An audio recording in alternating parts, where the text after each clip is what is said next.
Hi, welcome to the channel. It's so great to have you here. My name is Tessie and you are on Chats with Tessie.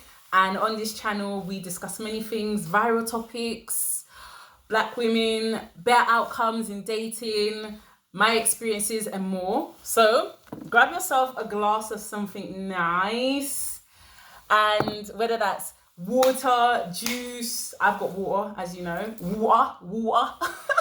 Water, juice, coffee, tea, and let's have a discussion.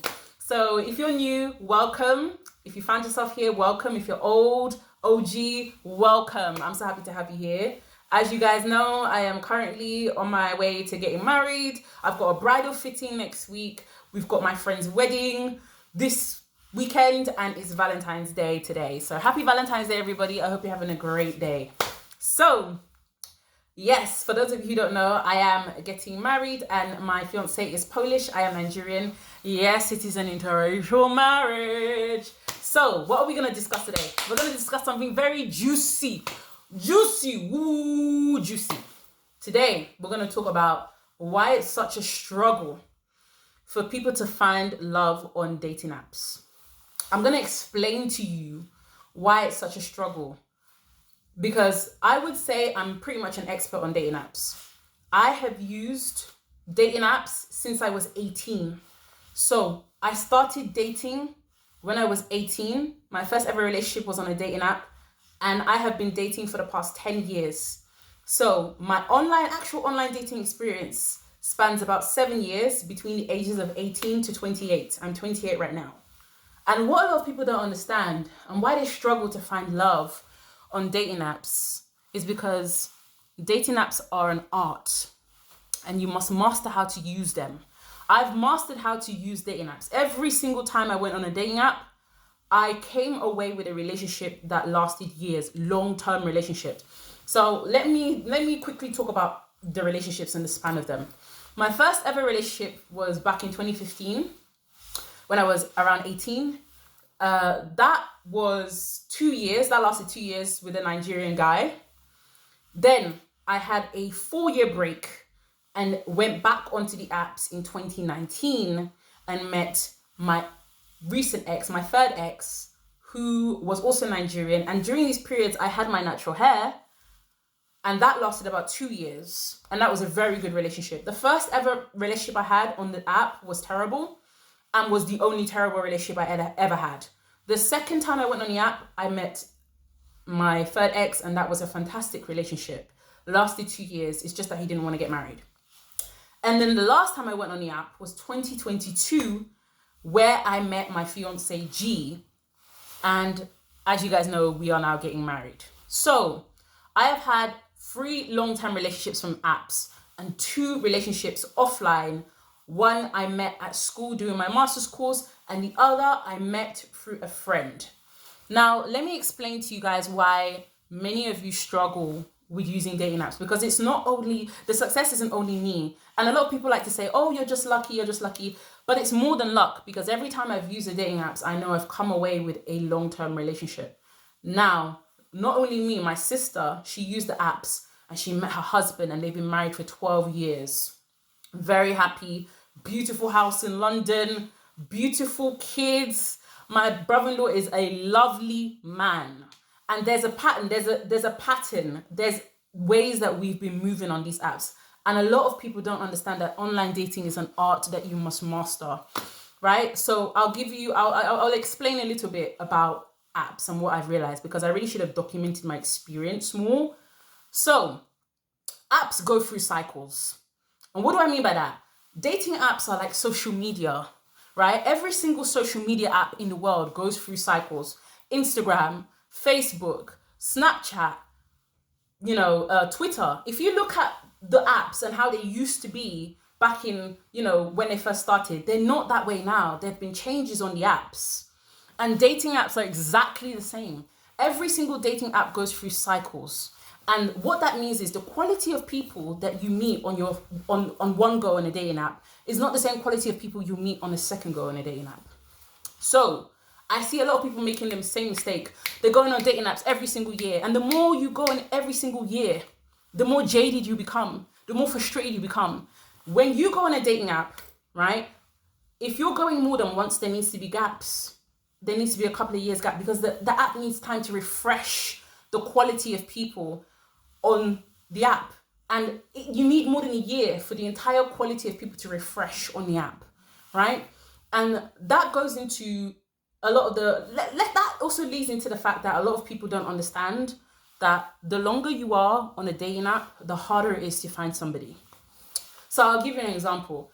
Each time I was on the dating apps, I was on there for less than 2 months. The first relationship, I was on there for about 6 weeks. The second relationship, I was on there for about five to 6 weeks. And the last relationship I'm in now, where I'm getting married, I was on there for about 3 to 4 weeks. So I don't know if you guys have ever noticed, but if you've used dating apps before, the longer you spend on the dating app, the harder it is to find a decent long-term quality relationship with an individual. You can definitely get hookups and casual meetups and, dates, but it will become harder to find a long-term relationship, because I've realized that quality people are snapped up very quickly on the app, very quickly. So you'll see people who are on the app for like months, 6 months, and they still haven't found someone. At that period, you need to now get off and give it a couple of years and refresh. But the problem is, a lot of people, like I said, they're going into the apps when they're lonely and miserable. And this is the worst time to go on the apps. A lot of people don't understand, because online dating is an art, you need to study the best time periods to go on the app. Don't go on the app when you feel lonely and miserable. You go on the apps at the best time for that app. And every app has a different time for it. So every single app will have a different best time for it. Tinder will have a time where, it'll have higher quality of people. Badoo, Hinge, all of those apps have different time periods. So the worst time to go on apps, and a lot of people don't understand this, Christmas time, Valentine's period, New Year, any massive holiday where people are overly emotional about maybe their position in life or their relationship status, these are the worst times to come on the app, because people are miserable and they're lonely. And yes, they're seeking connection, but they're not in the healthiest place. The best time to come on the app, right? I would say summer and autumn. I met G in summer 2022, and I met my previous relationship in autumn, and that was a very good relationship. Summer is great because the sun is shining, the birds are singing, the sky is blue. The sun goes down slowly, and you have more time to get to know each other, more time outdoors, more time to be able to do things and understand your hobbies and stuff together. That's very, very important. Summer is a great time to come out. My sister, she met her husband 2012, summer of 2012, right? Another thing a lot of people don't understand is that you need to try and stick to one app. So what do I mean by stick to one app? I see people on 7 different apps, right? And you can't master how to use an app when you're on so many different apps, because each app goes through different cycles and different qualities of people and different times that it's best or not. And a lot of people are on several different apps, and you're spreading your energy and attention too thin. So you'll meet a lot of different people on those apps, but that doesn't mean you'll get quality relationships and experiences from them, because you're spreading yourself too thin. It's already quite a lot of energy to be on one app. And a lot of people go, oh, well, why do I have to wait for years to get... Look, let me tell you something. This is the problem this is the mistake a lot of people are making. You're getting on the apps because you're lonely and you're miserable. But at the same time, you're meeting people who are putting you through hell when you could have just waited for the app to refresh, for the cycle of an app to refresh, and then meet someone who's better. So I don't think people realize that when you meet someone that is really good and genuinely and someone who loves and changes your life for the better, all the times you waited will disappear. All the times you were miserable and lamenting and waiting will melt away. It will melt away. A good relationship will elevate your life. I enjoyed my life as a single woman, but my relationship has elevated my life. I cannot pretend it hasn't. It has. It has elevated every part of my life. Right. Another thing I will say is you need to understand right? As I mentioned, apps go through cycles. So don't go on apps when you're miserable and lonely, right? Try and stick to one app and master that app, because online dating is an art. Try to also look at the best times to go on an app. Don't go on an app when you feel like going on an app. Study the periods of the app. And I did that. I wish I had documented all my experience, because it would have been very helpful. The first time I went on the app, I had 14,000 likes. Like, this was back in 2018, right? And I had the worst relationship ever.